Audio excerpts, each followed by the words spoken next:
माळशिरसचे माजी आमदार राम सातपुते आणि मोहिते पाटील यांच्यातील संघर्ष टोकाला पोहोचला असल्याचं चित्र पाहायला मिळत आहे। मागील अनेक दिवसांपासून राम सातपुते यांनी विधान परिषदेचे भाजपचे आमदार रणजितसिंह मोहिते पाटलांना लक्ष्य केलं होतं। आता रणजितसिंह मोहिते पाटलांवर मोठी कारवाई होण्याची शक्यता वाढली आहे।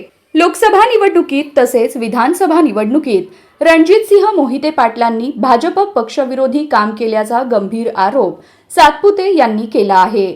या विषयावरून त्यांनी भाजप वरिष्ठांकडे रणजितसिंह मोहिते पाटलांची तक्रार देखील केली आहे। आता याच विषयाला धरून रणजितसिंह मोहिते पाटलांवर पक्षाकडून कारवाई होण्याची शक्यता वर्तवली जात आहे। रणजितसिंह मोहिते पाटील यांच्या विरोधात सबळ पुरावे भेटले असल्याची माहिती सूत्रांनी दिली। त्यामुळे रणजितसिंह मोहिते पाटलांवर पक्षाकडून कठोर कारवाई केली जाण्याची शक्यता वर्तवली जात आहे। त्यांना पक्षातून बडतर्फ केलं जाणार की आणखी कोणती कारवाई केली जाणार हे अद्याप समोर आलेलं नाही।